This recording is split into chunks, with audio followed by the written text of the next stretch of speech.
Hello students, welcome to Parivartan Physics. We are in the series of videos where we are solving KCET previous year questions, PYQs, right? Electric charges and fields ಮೇಲೆ videos ಆಗಿದಾವೆ, electric potential and capacitance ಮೇಲೆ ಆಗಿದಾವೆ. Well, in this video we'll start with moving charges and magnetism. ಈ chapter ಮೇಲೂ ಕೂಡ ಎರಡು videos ಬರ್ತವೆ. This is the first video.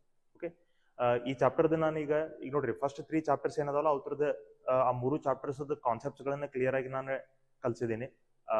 ಯಾವ ಪ್ಲೇ ಲಿಸ್ಟ್ ಒಳಗೆ NEET and KCET play list ಒಳಗೆ there I have taught the concepts clearly and I have also solve the MCQs. ಆಮೇಲೆ ಅದರದ್ದು KCET ವಿಡಿಯೋಸ್ಗಳನ್ನು ನಾನು ಸಪ್ರೇಟ್ ಮಾಡಿದ್ದೀನಿ.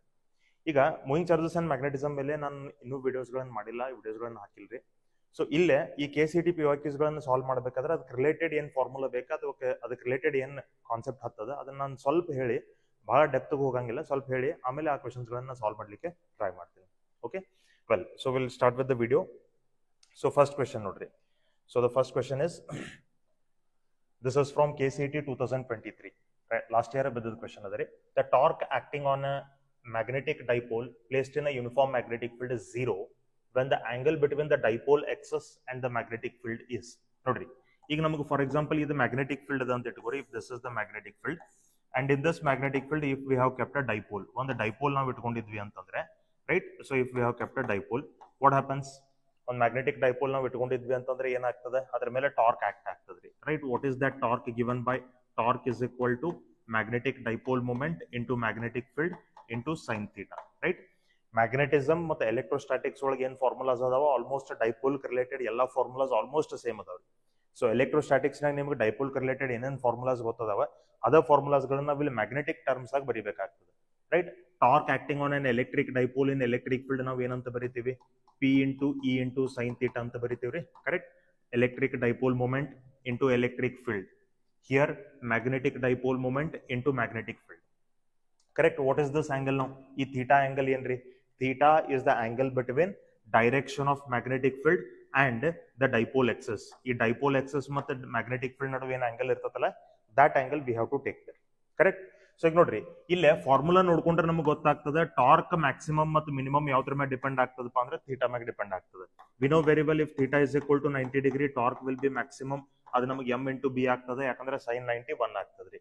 If theta is equal to 0 degree ಅವಾಗ ನಮ್ಗೆ torque ಏನಾಗ್ತದ್ರಿ? Minimum ಆಗ್ತದ್ರಿ, 0 ಆಗ್ತದೆ, ಕರೆಕ್ಟ್? ಸೊ ಇಲ್ಲೇ ಥೀಟಾ 0 ಅಂದ್ರೆ ಇದ್ರದ್ದು ಮೀನಿಂಗ್ ಏನ್ರಿ? ಥೀಟಾ 0 ಅಂತಂದ್ರೆ dipole exactly parallel to the magnetic field ಐತಿ ಅಂತ ಮೀನಿಂಗ್, ರೈಟ್? ಥೀಟಾ 90 ಡಿಗ್ರಿ ಅಂದ್ರೆ ಇದ್ರದ ಮೀನಿಂಗ್ ಏನ್ರಿ? ಡೈಪೋಲ್ ನಮ್ಗೆ exactly perpendicular to the magnetic field ಐತಿ ಅಂತ ಮೀನಿಂಗ್ ಅದ್ರದ್ದು, ಕರೆಕ್ಟ್? ಸೊ ನಮ್ಗೆ ಇಲ್ಲಿ ಅವ್ರು ಏನ್ ಕೇಳತ್ತಾರ್ರಿ? ನೋಡ್ರಿ, torque acting on the dipole ನಮಗೆ 0 ಇರ್ಬೇಕಂತ ಹೇಳ್ತಾರೆ.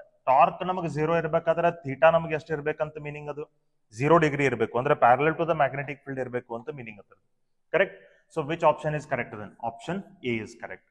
That is all about torque acting on an electric dipole, right? ನಿಮಗೆ ಮ್ಯಾಕ್ಸಿಮಮ್ ಗೊತ್ತಿರ್ಲಿ, ಮಿನಿಮಮ್ ಗೊತ್ತಿರ್ಲಿ. Sorry, torque acting on magnetic dipole. Okay, well, we'll go to the next question. So ಇಲ್ಲಿ ನೋಡ್ರಿ, a moving coil galvanometer is converted into an ammeter of range 0 to 5 milliamperes. So ನಮಗೆ current given ಅದ, current ನಮಗ ಅಮ್ಮಿಟರ್ converted galvanometer ಅಮ್ಮಿಟರ್ range ಎಷ್ಟು ಅದಪ್ಪ ಅಂತಂದ್ರೆ it is 5 milliamperes, 0 to 5 milliamperes. The galvanometer resistance is 90 ohm and the shunt resistance has a value of 10 ohm. Right? Yes, small resistance. If there are 50 divisions in the galvanometer turned ammeter on either side of its 0, the current sensitivity is. ನಮ್ಮ current sensitivity ಕೇಳತ್ತಾರ್ರಿ. ನೋಡ್ರಿ, current sensitivity ಅಂತಂದ್ರೆ ಏನು? current sensitivity ಅಂತಂದ್ರೆ number of divisions deflected per unit current. So ನೀವು galvanometer ಒಳಗೆ current ಅನ್ನು pass ಮಾಡಿದಾಗ ಎಷ್ಟು ಡಿವಿಷನ್ಸ್ ಡಿಫ್ಲೆಕ್ಟ್ ಆಯ್ತು? ಕೆಲವೊಂದು ಗ್ಯಾಲ್ವನೋಮೀಟರ್ಸ್ ದಾಗ ನೀವು 1 ಮಿಲಿಯಂಪಿಯರ್ ಕರೆಂಟ್ ಪಾಸ್ ಮಾಡಿದ ಕೂಡಲೇ 5 ಡಿವಿಷನ್ಸ್ ಡಿಫ್ಲೆಕ್ಟ್ ಆಗಬಹುದು. ಕೆಲವೊಂದು ಗ್ಯಾಲ್ವನೋಮೀಟರ್ಸ್ನಾಗ ನೀವು 1 ಮಿಲಿಯಂಪಿಯರ್ ಕರೆಂಟ್ ಅನ್ನು ಪಾಸ್ ಮಾಡಿದ ಕೂಡಲೇ 10 ಡಿವಿಷನ್ಸ್ ಡಿಫ್ಲೆಕ್ಟ್ ಆಗಬಹುದು.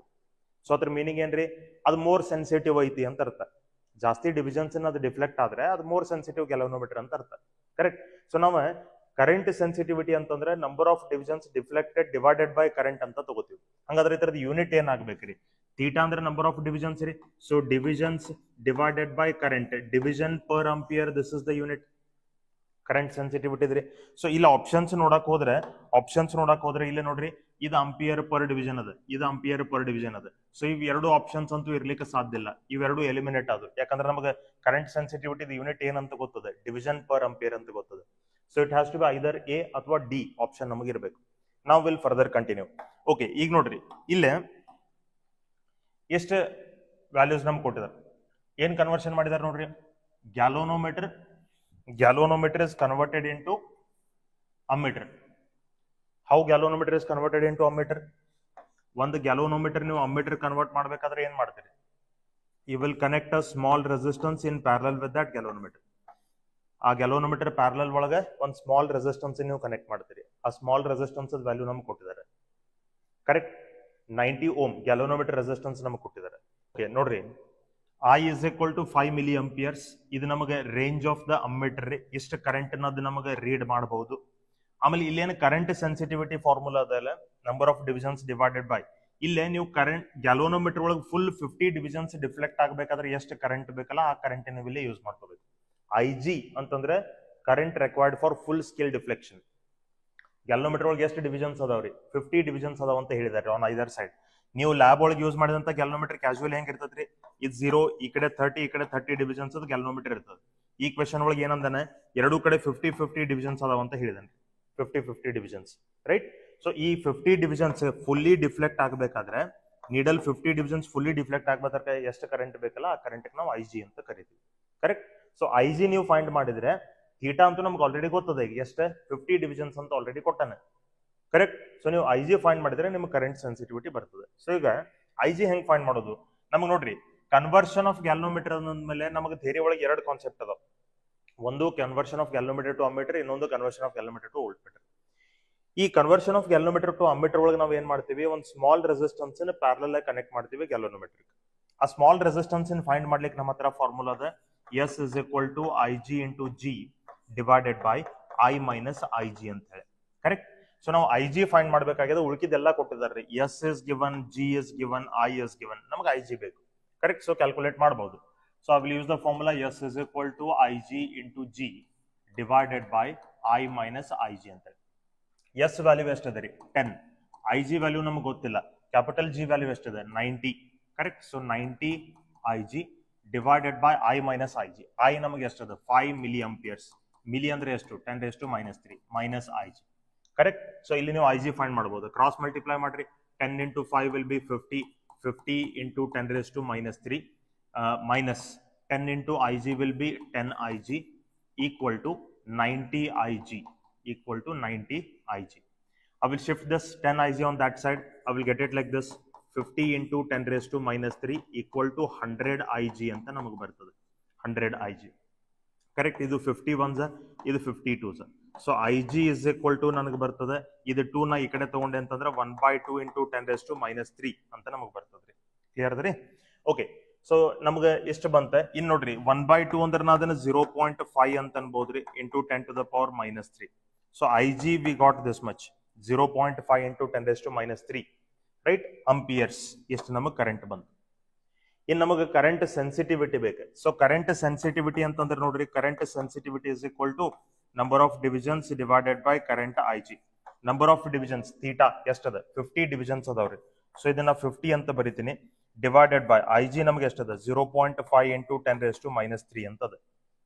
ಸೊ ನಾ ಇದನ್ನ I can write it like this.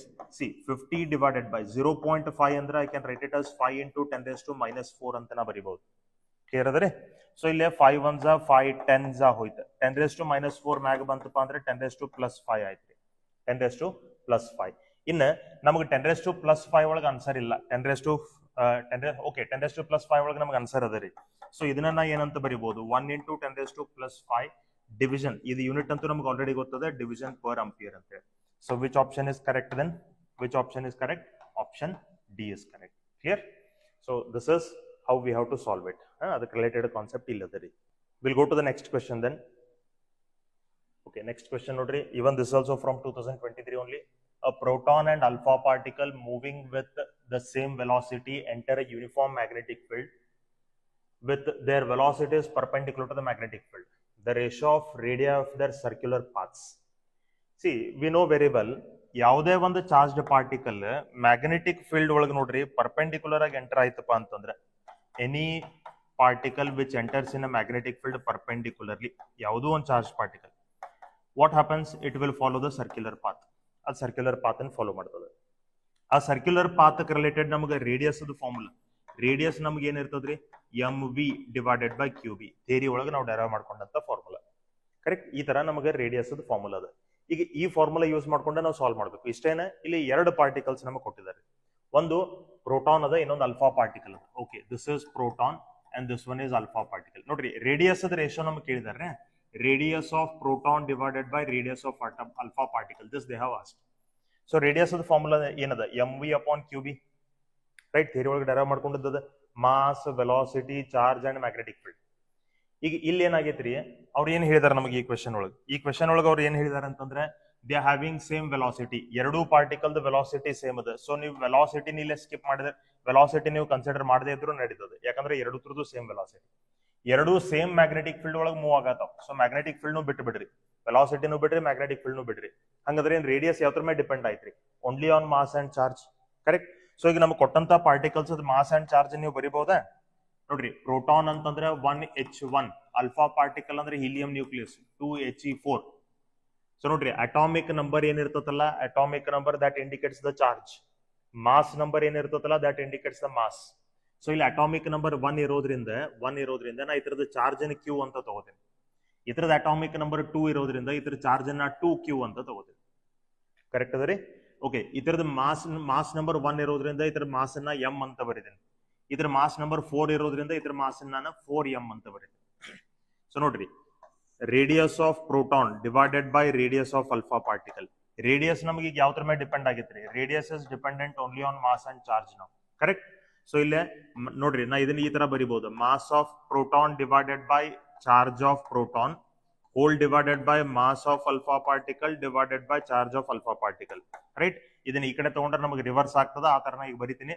ನೋಡ್ರಿ, ಮಾಸ್ ಆಫ್ ಪ್ರೋಟಾನ್ ಎಷ್ಟು m divided by charge of proton ಎಷ್ಟು q, sorry charge of proton ನಮಗೆ q. ಓಕೆ, ಇನ್ ಇದು ರಿವರ್ಸ್ ಆಗ್ತದ್ರಿ, ಚಾರ್ಜ್ ಮೇಲ್ಗಡೆ ಮಾಸ್ ಕೆಳಗಡೆ. So charge of alpha particle ಎಷ್ಟ್ರಿ 2q, ಆಮೇಲೆ ಮಾಸ್ ಆಫ್ ಅಲ್ಫಾ ಪಾರ್ಟಿಕಲ್ ಎಷ್ಟ್ರಿ 4m. Mass and mass will get cancelled, charge and charge will get cancelled, 2 1s are 2 2s are. So ನಮಗೆ ratio ಎಷ್ಟು ಬಂತ, 1:2.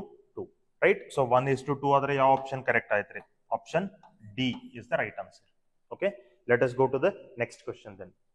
Okay, next question nodri. A solenoid of length 50 cm having 100 turns carries a current of 2.5 ampere. The magnetic field at the end of the solenoid. Ille nodri, ನಮಗೆ solenoid ಅಂತಂದ್ರೆ ನಮಗೆ ಈ ತರ ಇರ್ತದೆ. We know this very well, right? Solenoid nodri, this is the solenoid. Correct. ಈ ತರ ನಮಗೆ solenoid ಇರ್ತದೆ. Solenoid magnetic field along the axis ಇರ್ತದ್ರಿ, ಅಲಾಂಗ್ ದ ಎಕ್ಸಸ್. ಈ ಮ್ಯಾಗ್ನೆಟಿಕ್ ಫೀಲ್ಡ್ ಎಷ್ಟು ಇರ್ತದೆ ಅಂತ ನಾವು ಡೆರೈವ್ ಮಾಡ್ಕೊಂಡಿದ್ದೀವಿ ಥಿಯರಿ ಒಳಗೆ, μ0 ni. ಕರೆಕ್ಟ್. μ0 ವ್ಯಾಲ್ಯೂ ಎಷ್ಟು, 4π × 10⁻⁻⁷. ಸ್ಮಾಲ್ n ಅಂದ್ರೆ number of turns per unit length, total number of turns divided by length, I ಅಂದ್ರೆ ಕರೆಂಟ್. ಎಷ್ಟು ಮ್ಯಾಗ್ನೆಟಿಕ್ ಫೀಲ್ಡ್ ನಮಗೆ ಇರ್ತದ್ರಿ. ಕರೆಕ್ಟ್. ಈಗ ನೋಡ್ರಿ, ಈ ಸಾಲಿನಾಯ್ಡ್ ಮ್ಯಾಗ್ನೆಟಿಕ್ ಫೀಲ್ಡ್ ಏನದಲ್ಲ, ಇನ್ಸೈಡ್ ದ ಸಾಲಿನಾಯ್ಡ್ ನಮಗೆ ಈ ಮ್ಯಾಗ್ನೆಟಿಕ್ ಫೀಲ್ಡ್ ಹೆಂಗಿರ್ತದಪ್ಪ ಅಂದ್ರೆ ಯೂನಿಫಾರ್ಮ್ ಇರ್ತದ್ರಿ. Uniform inside the solenoid, uniform magnetic field lines ಎಲ್ಲಾನು ಒಂದಕ್ಕೊಂದು ಪ್ಯಾರಲಲ್ ಇರ್ತಾವ್ರಿ. ಔಟ್ಸೈಡ್ ದ ಸಾಲಿನಾಯ್ಡ್ ಏನಿರ್ತದಲ್ಲ, ಇದು ಮ್ಯಾಗ್ನೆಟಿಕ್ ಫೀಲ್ಡ್ 0 ಇರ್ತದೆ. Outside the solenoid magnetic field will be 0. There will be only magnetic field inside the solenoid, that will be uniform. How much it will be, μ0 ni. ಈಗ ಈ ಸಾಲಿನಾಯ್ಡ್ ಎಂಡಕ್ಕೆ ಬಂದಾಗ ಇದೇನ್ ನಾವು μ0 ni ಅಂತ ಬರೆದ್ವಲ್ಲ, ಈ ಮ್ಯಾಗ್ನೆಟಿಕ್ ಫೀಲ್ಡ್ ಎಲ್ಲೇ at the centre of the solenoid ರೀ, ಅಂದ್ರೆ mid point of the solenoid. Solenoid ಎಷ್ಟು ಲೆಂತ್ ಇರ್ತದಲ್ಲ, ಆ ಲೆಂತ್ ಮಿಡ್ ಪಾಯಿಂಟ್ ಒಳಗೆ ನಮಗೆ ಎಷ್ಟು ಮ್ಯಾಗ್ನೆಟಿಕ್ ಫೀಲ್ಡ್ ಅಂದ್ರೆ μ0 ni. ಈ ಎಂಡಕ್ಕೆ ಬಂದಾಗ ರೀ ಮ್ಯಾಗ್ನೆಟಿಕ್ ಫೀಲ್ಡ್, ಈ ಎಂಡಕ್ಕೆ ಬಂದಾಗ ನಮಗೆ ಲೈನ್ಸ್ ಗಳು ಏನಾಗಿರ್ತಾವ, ಸ್ವಲ್ಪ ಫಾರ್ ಅಪಾರ್ಟ್ ಮೂವ್ ಆಗಿರ್ತಾವ. ಅದಕ್ಕೆ ಅಟ್ ದ ಎಂಡ್ ಏನಿರ್ತದಲ್ಲ, ಮ್ಯಾಗ್ನೆಟಿಕ್ ಫೀಲ್ಡ್ ನಮ್ಗೆ ಎಷ್ಟು ಇರ್ತದಪ್ಪ ಅಂದ್ರೆ ಈ ತರದ ಹಾಫ್ ಇರ್ತದ್ರಿ. At the end magnetic field ನಮ್ಗೆ ತರದ ಹಾಫ್ ಇರ್ತದೆ, μ0 ni upon 2. So remember, magnetic field at the mid point of the solenoid will be μ0 ni. Magnetic field at the end of the solenoid will be μ0 ni upon 2. ಇದನ್ನೇನು ಬರಲಿ, right. Theory ಒಳಗೂ ಕೂಡ ನಾವು ಇದನ್ನ ನೋಡ್ಕೊಂಡಿರ್ತೀವಿ, ಈ point ಅನ್ನು ಹೇಳಿರ್ತೀವಿ ನಾವು. Correct. So ಈಗ ನಮ್ಗೆ ಏನ್ ಕೇಳ್ತಾರೆ, magnetic field at the end of the solenoid ಅಂತ ಕೇಳ್ತಾರೆ. ಓಕೆ, ಹಂಗಾದ್ರೆ ನಾವು ಫಾರ್ಮುಲಾ ಯಾವ್ದು ಯೂಸ್ ಮಾಡ್ಬೇಕಂದಂಗ ಆಯ್ತಾ, this is the formula. So B is equal to μ0 small n ಅದ, ಸ್ಮಾಲ್ n ಅಂದ್ರೆ ನಾ capital N divided by L ಅಂತ ನಾ ಬರ್ಕೋತೀನಿ. ಇದು I ಆಸ್ ಇಟ್ ಇಸ್ ಇರ್ಲಿ, ಇದು 2 ನಮಗೆ ಆಸ್ ಇಟ್ ಇಸ್ ಇರ್ಲಿ. ನಾ ಇಲ್ಲಿ ಕ್ಯಾಪಿಟಲ್ N ಬೈ L ಯಾಕೆ ಬರತ್ತೀನಿ, ಸ್ಮಾಲ್ n ವ್ಯಾಲ್ಯೂ ಕೊಟ್ಟಿಲ್ಲ ನಮಗೆ, ಟೋಟಲ್ ನಂಬರ್ ಆಫ್ ಟರ್ನ್ಸ್ ಕೊಟ್ಟಿದ್ದಾನೆ, ಆಮೇಲೆ ಲೆಂತ್ ಕೊಟ್ಟಿದ್ದಾನೆ, ಲೆಂತ್ ಮತ್ತು ಟೋಟಲ್ ನಂಬರ್ ಆಫ್ ಟರ್ನ್ಸ್ ಕೊಟ್ಟಿದ್ದಾನೆ. Number of turns per unit length ಅವ್ನು ಕೊಟ್ಟಿಲ್ಲ, ನಾವು ಅದನ್ನ ತಗೋಬೇಕು. ಓಕೆ ಸೊ ಮ್ಯೂ ನಾಟ್ ಅಂದ್ರೆ ಎಷ್ಟ್ರಿ ಮ್ಯೂ ನಾಟ್ ಅಂದ್ರೆ 4 pi into 10 raised to minus 7 number of turns ನಮಗೆ ಎಷ್ಟು ಕೊಟ್ಟಿದ್ದಾನ 100 ಅಂದ್ರೆ 10 raised to 2 ಕರೆಂಟ್ ಎಷ್ಟು ಅದ ರೀ 2.5 amperes right divided by 2 into length ಎಷ್ಟು ಅದ 50 ಸೆಂಟಿಮೀಟರ್ ಅದ ಅದನ್ನ ಮೀಟರ್ ಒಳಗೆ ತಗೋರಿ 50 into 10 raised to minus 2 clear ಅದ ಓಕೆ ಇನ್ ನೆಕ್ಸ್ಟ್ ನೋಡ್ರಿ ಇಲ್ಲೇ what I will do is C we can write it like this ಇದು 4 pi into 10 raised to ಇದು -2 ಇದ್ರಾಗಿಂದ -2 ಹೋಯ್ತಪ್ಪ ಅಂದ್ರೆ ಇಲ್ಲಿ 10 raised to -5 ಉಳಿತು ಈ 10 raised to +2 ಏನದ ಇದನ್ನ 2.5 ಅಂದ್ರೆ ಇದು 100 ಅದ 100 and 2.5 ನ ಮಲ್ಟಿಪ್ಲೈ ಮಾಡಿದ್ರೆ ಇದು ನಮಗೆ 250 ಆಗ್ತದೆ ಡಿವೈಡೆಡ್ ಬೈ 2 into 50 ಕರೆಕ್ಟ್ ಇದು 0 ಹೋಯ್ತಾ ಇದು 5 1 ಇದು 5 5 ಬರ್ತದೆ ಕರೆಕ್ಟ್ ಸೊ 2 1 2 2 ಈಗ ನಮಗೆ 2 into 5 10 ಆಯ್ತು so 10 pi into 10 to the power -5 ಬರ್ತದೆ ಈ 10 raised to -5 ಮಲ್ಟಿಪ್ಲೈ ಮಾಡ್ಕೊಂಡ್ರಿ ಇದು 10 raised to +1 ಅಂದಂಗ್ರಿ ಸೊ +1 -5 ಅಂದ್ರೆ ಎಷ್ಟು ಆಯ್ತ್ರಿ pi into 10 raised to -4 ಅಂದಂಗ ಆಯ್ತ್ರಿ pi ವ್ಯಾಲ್ಯೂ ಎಷ್ಟು how much is the value of pi 3.142 into 10 to the power -4 so this much will be the magnetic field at the end of the solenoid ಎಷ್ಟು ನಮಗೆ magnetic field ಇರ್ತದ್ರಿ right so which option is correct then which option is correct it is option B 10 raised to -4 correct okay we'll go to the next question then next question nodri what they have told a circular coil of wire of radius r has n number of turns and carries current I the magnetic induction at a point on the axis of the coil at a distance √3r from the center is anta kehtana okay idu nodri idu circular coil the question ಅದ circular coil concept ಮೇಲಿಂದ question ಅದ so ಇದಕ್ಕೆ related ಒಂದು ಎರಡು short cuts ನಾನು ನಿಮಗೆ ಇಲ್ಲಿ ಹೇಳ್ತೀನಿ ಇದು ನಿಮಗೆ ಗೊತ್ತಿರಬೇಕು ಸಿ ಇದಂತೂ ನಿಮಗೆ ಆಲ್ರೆಡಿ ಗೊತ್ತದ ರೀ ಥಿಯರಿ ಒಳಗೆ ನಿಮಗೆ ಆಲ್ರೆಡಿ ಗೊತ್ತದ ಸರ್ಕ್ಯುಲರ್ ಕಾಯಿಲ್ ಎಕ್ಸಸ್ ಮೇಲೆ ನಾವು ಯಾವ್ದಾದ್ರು ಒಂದು ಪಾಯಿಂಟ್ ತಗೊಂಡ್ರೆ ಈ ಪಾಯಿಂಟ್ ಒಳಗೆ ಮ್ಯಾಗ್ನೆಟಿಕ್ ಫೀಲ್ಡ್ ಎಷ್ಟು ಇರ್ತದೆ we have derived this in theory mu naught ni/2 r² divided by r² plus d² whole raised to 3/2 ಇಷ್ಟು ಮ್ಯಾಗ್ನೆಟಿಕ್ ಫೀಲ್ಡ್ ಇರ್ತದೆ ಎಕ್ಸಿಯಲ್ ಪಾಯಿಂಟ್ ಮೇಲೆ circular current carrying coil axial point ಮೇಲೆ correct ಇಲ್ಲೇ small R ಅಂದ್ರೆ it is radius of the coil D small D ಅಂದ್ರೆ it is distance of the axial point from the centre of the coil correct capital ಏನಂದ್ರೆ number of turns in the coil I ಅಂದ್ರೆ current in the coil ಇನ್ನು ಇದು axial point ಮೇಲೆ ಆಯ್ತು ಈ point suppose ನಾ centre ಒಳಗೆ ತಗೋನಿ ಅಂತ ಇಟ್ಕೋರಿ ಸೊ ಸೆಂಟರ್ ಒಳಗೆ ಮ್ಯಾಗ್ನೆಟಿಕ್ ಫೀಲ್ಡ್ ಎಷ್ಟು ಆಗ್ತದೆ ಸೆಂಟರ್ ಒಳಗೆ ಮ್ಯಾಗ್ನೆಟಿಕ್ ಫೀಲ್ಡ್ ನಮಗೆ ಆಗ್ತದೆ mu naught ni/2r ಅಂತ this much will be the magnetic field at the center right ಯಾಕೆ ಡಿ ನಮಗೆ 0 ಆಗ್ತದ್ರಿ ಈ ಡಿಸ್ಟೆನ್ಸ್ 0 ಆಗ್ತದೆ ಈ ಪಾಯಿಂಟ್ ನಮಗೆ ಸೆಂಟರ್ಗೆ ಬಂತಪ್ಪ ಅಂದ್ರೆ ಡಿ ಏನಾಯ್ತು 0 ಆಯ್ತು ಡಿ 0 ಆದ್ರೆ ಇಲ್ಲಿ r³ ಉಳಿತ r² ಹೋಯ್ತಪ್ಪ ಅಂತಂದ್ರೆ ನಮಗೆ r ಉಳಿತದ್ರಿ r³ ಹೋಯ್ತು ಓಕೆ ಇದು magnetic field at the centre ಏನ್ ನೋಡ್ರಿ ಇದಕ್ಕೆ ರಿಲೇಟೆಡ್ ಒಂದು ನಾನು ನಿಮಗೆ ಶಾರ್ಟ್ ಕಟ್ ಇಲ್ಲಿ ಹೇಳ್ಬೇಕಂತಂದ್ರೆ ನೋಡ್ರಿ ಇಲ್ಲೇ ಇದು ನೆನ್ಪಿಟ್ಕೋರಿ magnetic field of the circular coil radius R ಅದ suppose distance of the axial point ಏನಾದ್ರು ನಮ್ಗೆ √3 ಟೈಮ್ಸ್ ಆಫ್ ರೇಡಿಯಸ್ ಇತ್ತು ರೇಡಿಯಸ್ ಆರ್ ಅದ ನಾವು ತಗೊಂಡಂತ ಎಕ್ಸಿಯಲ್ ಪಾಯಿಂಟ್ ಡಿಸ್ಟೆನ್ಸ್ √3r ಇತ್ತಪ್ಪ ಅಂದ್ರೆ ಸೆಂಟರ್ ಒಳಗೆ ಎಷ್ಟು ಮ್ಯಾಗ್ನೆಟಿಕ್ ಫೀಲ್ಡ್ ಇರ್ತದಲ್ಲ ಅದೀಗ 1/8 ಟೈಮ್ಸ್ ರೆಡ್ಯೂಸ್ ಆಗಿರ್ತದೆ ರೈಟ್ ಮ್ಯಾಗ್ನೆಟಿಕ್ ಫೀಲ್ಡ್ ಸೆಂಟರ್ ಒಳಗೆ ಎಷ್ಟದಲ್ಲ ಅದ್ರದ್ದು 1/8 ಟೈಮ್ಸ್ ನಮಗೆ ಮ್ಯಾಗ್ನೆಟಿಕ್ ಫೀಲ್ಡ್ ಈ ಪಾಯಿಂಟ್ ಒಳಗೆ ಇರ್ತದ್ರಿ ಬಟ್ ಆ ಪಾಯಿಂಟ್ ಎಷ್ಟು ಡಿಸ್ಟೆನ್ಸ್ ಒಳಗೆ ಇರಬೇಕು √3r ಡಿಸ್ಟೆನ್ಸ್ ಒಳಗೆ ಇರಬೇಕು so this is the first shortcut first thing and the second thing is ನೀವು ಮತ್ತೊಂದು ನೆನ್ಪಿಟ್ಕೋಬೇಕಿಲ್ಲ ಈಗ ನೋಡ್ರಿ ಈ ಸರ್ಕ್ಯುಲರ್ ಕಾಯಿಲ್ ರೇಡಿಯಸ್ ನಮ್ಗೆ r ಅಂತದ ಅಟ್ ಅ ಡಿಸ್ಟೆನ್ಸ್ √3r ನಮ್ಗೆ ಮ್ಯಾಗ್ನೆಟಿಕ್ ಫೀಲ್ಡ್ ಏನಾಯ್ತ್ರಿ ಸೆಂಟರ್ ಒಳಗೆ ಎಷ್ಟಿತ್ತು ಅದ್ರದ್ದು 1/8 ಟೈಮ್ ನಮ್ಗೆ ರೆಡ್ಯೂಸ್ ಆಯ್ತು ನಾವು if I take a circular coil of radius r and if I take an axial point at a distance which is equal to r only ಇಲ್ಲಿ axial point distance ನಮ್ಗೆ ಎಷ್ಟಿರುತ್ತೆ √3r ಇತ್ತು ಇಲ್ಲಿ axial point distance ಎಷ್ಟದ radius ಎಷ್ಟದಲ್ಲ ಅಷ್ಟ ಅದ ರೀ so at this point the magnetic field will B centre ಒಳಗೆ magnetic field b0 ಏನಿರ್ತದಲ್ಲ ಅದ್ರದ್ದು 1/√8 ಟೈಮ್ಸ್ ನಮ್ಗೆ ಇರ್ತದ್ರಿ it will B 1/√8 times right so ಇವ್ ಎರಡು ಪಾಯಿಂಟ್ಸ್ ನೀವು ನೆನ್ಪಿಟ್ಕೋಬೇಕು at a distance √3r b0/8 at a distance r b0/√8 okay ನಮ್ಗೆ ಇಲ್ಲಿ ಯಾವ ಪಾಯಿಂಟ್ಸ್ ಒಳಗೆ ಕೇಳಿದಾರೆ at what distance they have asked √3r distance ಒಳಗೆ ನಮಗೆ ಕೇಳಿದಾರೆ ರೀ ರೈಟ್ ಸೊ √3r ಡಿಸ್ಟೆನ್ಸ್ ಒಳಗೆ ಅಂದ್ರೆ ನಮಗೆ ಮ್ಯಾಗ್ನೆಟಿಕ್ ಫೀಲ್ಡ್ ಎಷ್ಟಾಯ್ತು ಇಟ್ ಈಸ್ b0/8 ಅಂದಂಗ್ರಿ √3r ಅಂದ್ರೆ b0/8 what is b0 the value ಏನು b0 ದ ವ್ಯಾಲ್ಯೂ ನಮಗೆ ಇಲ್ಲದ mu naught ni divided by 2r divided by 2r. ಇದು 8 ಒಂದು ಇದಕ್ಕೆ ಮಲ್ಟಿಪ್ಲೈ ಆಗಬೇಕು.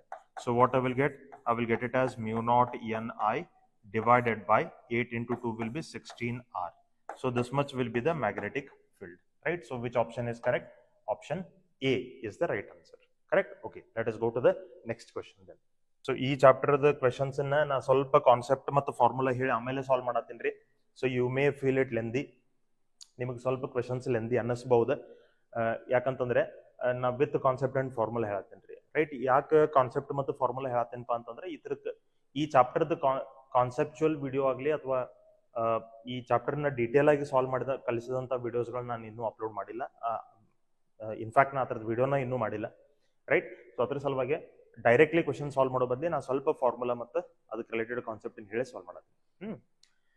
Okay, so galvanometer of resistance 50 ohm. ಈ ಕ್ವೆಶನ್ ನೋಡ್ರಿ, galvanometer of resistance 50 ohm is connected to a battery of 3 volts along with a resistance of 2950 ohm in series.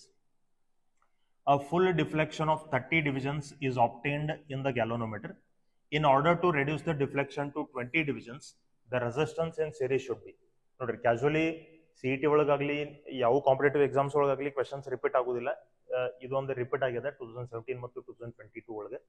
Casually competitive exams ದಾಗ questions repeat ಆಗೋದಿಲ್ಲ ರೀ, concepts repeat ಆಗ್ತಾವ. Concepts will get repeated but not the questions. Rarely ಯಾವಾಗಾದ್ರೂ ಒಂದ್ಸರಿ ಒಂದು question repeat ಆಗ್ಬೋದು, but ಏನ concepts repeat ಆಗ್ತಾವ. ಅಂದ್ರೆ ಆ ಕಾನ್ಸೆಪ್ಟ್ ಮೇಲಿಂದ ಕ್ವೆಶನ್ಸ್ ನೀವು ಸಾಲ್ವ್ ಮಾಡಿದ್ದೀರಿ ಅಂತಂದ್ರೆ ಅದೇ ಕಾನ್ಸೆಪ್ಟ್ ಮೇಲಿಂದ ಇನ್ನೊಂದು ಯಾವ್ದಾದ್ರು ಹೊಸ ಟೈಪ್ ಆಫ್ ಕ್ವೆಶನ್ ಬಂದ್ರೆ ನಿಮಗೆ ಸಾಲ್ವ್ ಮಾಡಕ್ ಐಡಿಯಾ ಸಿಗ್ತದೆ, ರೈಟ್? ಸೊ ನೀವು ಕಾನ್ಸೆಪ್ಟ್ಸ್ ಮೇಲೆ ಕಾನ್ಫಿಡೆಂಟ್ ಇರ್ಬೇಕು, ಕಾನ್ಸೆಪ್ಟ್ಸ್ ಗಳನ್ನ ಕ್ಲಿಯರ್ ಆಗಿ ತಿಳ್ಕೊಂಡಿರ್ಬೇಕು. ಓಕೆ, ಈಗ ನೋಡ್ರಿ, ಈ ಕ್ವೆಶನ್ ಒಳಗೊಮ್ಮೆ ಏನ್ ಹೇಳತಾನೆ, ಒಂದು ಗ್ಯಾಲೋನೋಮೀಟರ್ ಅದ ರೀ. ಆ ಗ್ಯಾಲೋನೋಮೀಟರ್ ರೆಸಿಸ್ಟೆನ್ಸ್ ಎಷ್ಟು ಅದಪ್ಪ ಅಂದ್ರೆ 50 ಓಮ್ ಅದ. ಈ ಗ್ಯಾಲೋನೋಮೀಟರ್ ಸಿರೀಸ್ ಒಳಗೆ ಒಂದು ಮತ್ತೊಂದು ರೆಸಿಸ್ಟೆನ್ಸ್ ಕನೆಕ್ಟ್ ಮಾಡಿದಾನೆ.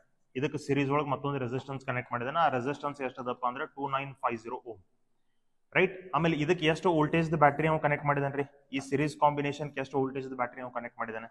3 ವೋಲ್ಟ್ ಬ್ಯಾಟರಿ ಅವ್ನು ಕನೆಕ್ಟ್ ಮಾಡಿದಾನೆ. ಅವಾಗ ನಮಗೆ ಈ ಗ್ಯಾಲೋನೋಮೀಟರ್ ಎಷ್ಟು ಡಿವಿಷನ್ಸ್ ಡಿಫ್ಲೆಕ್ಷನ್ ತೋರಿಸತದ್ರಿ? It is showing 30 divisions deflection, full scale deflection ನಮಗೆ ತೋರಿಸತದ್ರಿ, ಕರೆಕ್ಟ್? ಅವೇನಂತಾನೆ, ಇದೇನು 30 ಡಿವಿಷನ್ ಡಿಫ್ಲೆಕ್ಷನ್ ತೋರಿಸತದ್ರಲ್ಲ ಗ್ಯಾಲೋನೋಮೀಟರ್, ಅದು ನಮ್ಗೆ 30 ಬೇಡ, it should show 20 divisions deflection. So 20 division deflection ತೋರಿಸಬೇಕಾದ್ರೆ 30 ಇದ್ದದ್ದು ಕಡಿಮೆ ಆಗಿ 20 ಆಗಬೇಕಾದ್ರೆ 20 divisions reflect it has to show. So to show 20 divisions deflection, how much resistance I should connect in parallel?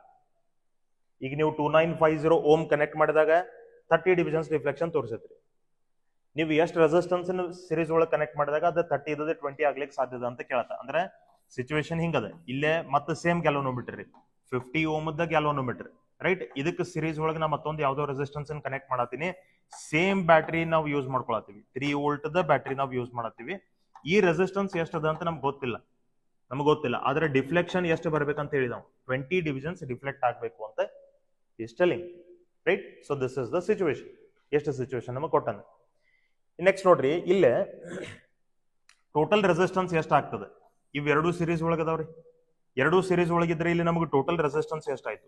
ಈ ರೆಸಿಸ್ಟೆನ್ಸ್ ಅನ್ನ R' ಅಂತ ತಗೋತೀನಿ. 50 + 2950 ಅಂದ್ರೆ 3000 ohm resistance ನಮ್ಗಾಯ್ತು.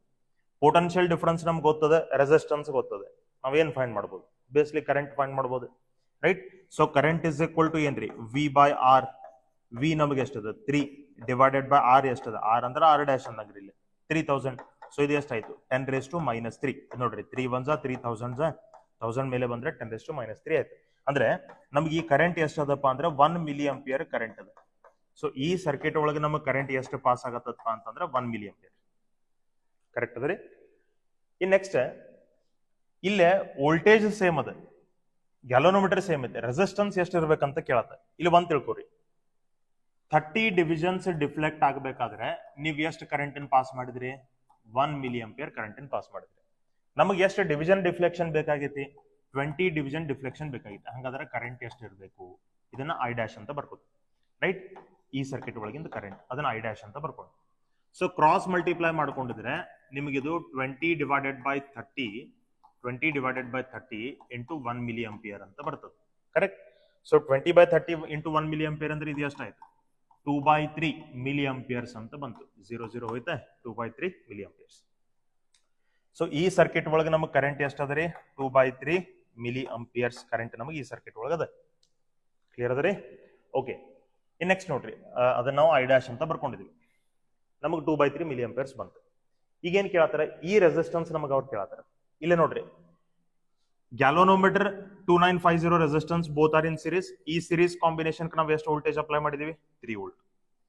Galvanometer and this resistance both are in series. ಈ series resistance ನಾವು ಎಷ್ಟು voltage apply ಮಾಡಿದೀವಿ? 3 volts. So ನಾವು ಇವು ಎರಡೂ circuit same voltage battery apply ಮಾಡಿದೀವಿ. 3 ವೋಲ್ಟ್, ಆ ಕಡೆನೂ 3 ವೋಲ್ಟ್, ಸೇಮ್ ಪೊಟೆನ್ಶಿಯಲ್ ಅಪ್ಲೈ ಮಾಡಿದ್ವಿ.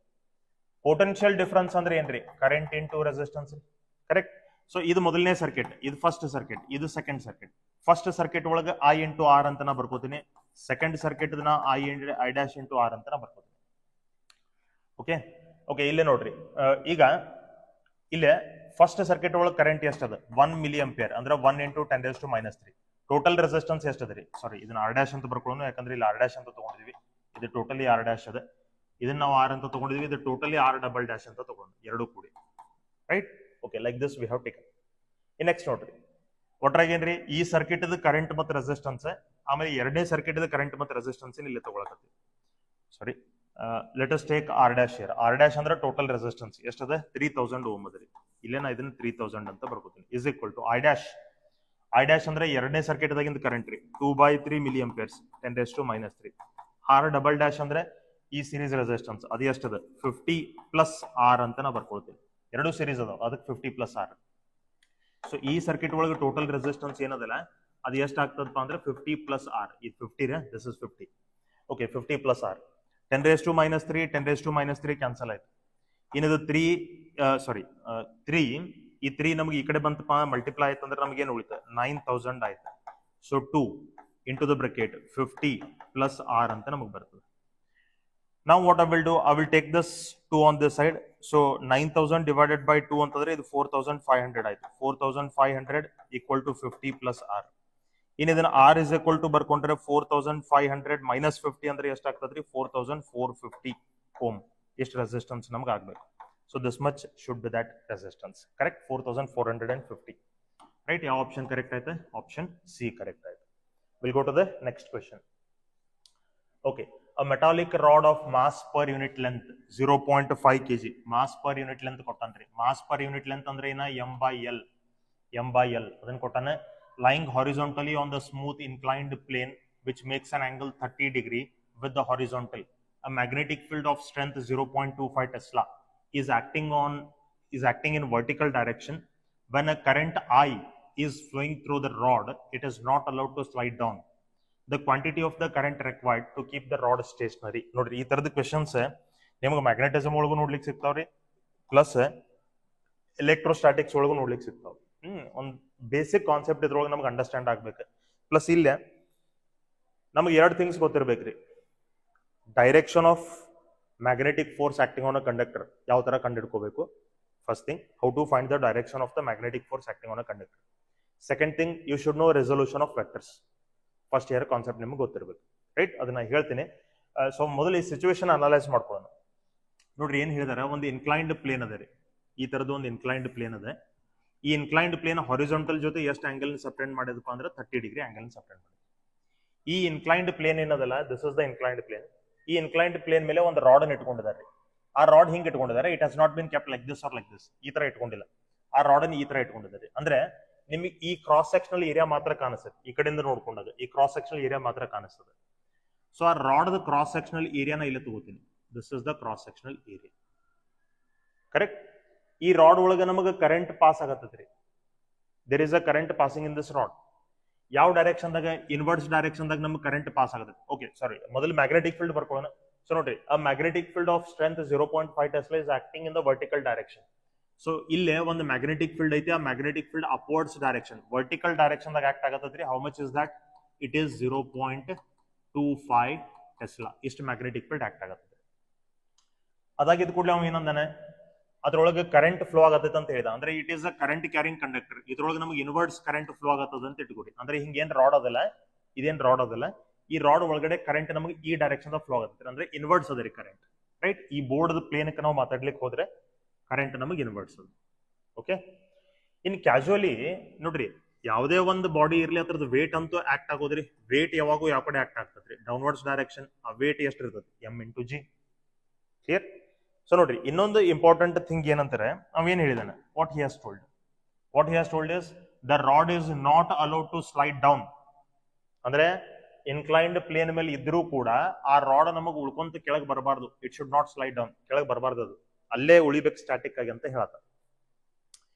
ಕ್ಯಾಶುಯಲಿ ನೋಡ್ರಿ, ಇನ್ಕ್ಲೈನ್ಡ್ ಪ್ಲೇನ್ ಮೇಲೆ ನೀವು ಆ ರಾಡ್ ಇಟ್ಕೊಂಡಾಗ ಆ ರಾಡ್ ಏನಾಗ್ಬೇಕಿತ್ತು, ಅದು ಉಳ್ಕೊಂತ ಕೆಳಗೆ ಬರ್ಬೇಕಿತ್ರಿ, ರೈಟ್? ರೋಟೇಟ್ ಹಾಕೋದ್ ಕೆಳಗೆ ಬರ್ಬೇಕಿತ್ತು. ಅದ್ರ ಕೆಳಗೆ ಬರಬಾರ್ದು ಅಂತ ಹೇಳ್ತಾವ. ಕೆಳಗೆ ಬರಬಾರ್ದು ಅಂದ್ರೆ ಏನಾಗ್ಬೇಕು, ಇದು ಕೆಳಗೆ ಬರಬಾರ್ದಿತ್ತಪ್ಪ ಅಂತಂದ್ರೆ ಈ ಡೈರೆಕ್ಷನ್ ದಾಗ ಇರುವಂತ ಫೋರ್ಸ್ ಮತ್ತು ಈ ಡೈರೆಕ್ಷನ್ ದಾಗ ಇರುವಂತ ಫೋರ್ಸ್ ಎರಡೂ ನಮಗೆ ಈಕ್ವಲ್ ಇರಬೇಕು. Okay, let me show you that clearly. ಅದನ್ನ ನಿಮ್ಗೆ ಇಲ್ಲ ತೋರಿಸ್ತೀನಿ. ಸಿ, ಈ ರಾಡ್ ನಮಗೆ ಡೌನ್ವರ್ಡ್ಸ್ ಡೈರೆಕ್ಷನ್ ದಾಗ ಮೂವ್ ಆಗ್ತದ್ರಿ, ಕ್ಯಾಶುಯಲಿ ಕೆಳಗಡೆ ಮೂವ್ ಆಗ್ತಿರ್ತದೆ ಈ direction. Why? Because there will be a force acting on it in this direction. Because of that force, ಇದೇನ್ ನಮಗೆ ಇಲ್ಲಿ ಫೋರ್ಸ್ ಇರ್ತದಲ್ಲ, ಈ ಫೋರ್ಸ್ಗೋಸ್ಕರ ಅದು ಕೆಳಗಡೆ ಮೂವ್ ಆಗ್ತಿರ್ತದೆ. ನಮಗೆ ಅವ ಏನ್ ಕಂಡೀಷನ್ ಹಾಕಿದಾನೆ, ಈ ರಾಡ್ ಕೆಳಗೆ ಮೂವ್ ಆಗಬಾರ್ದು ಅಂತ ಹೇಳಿದಾನೆ.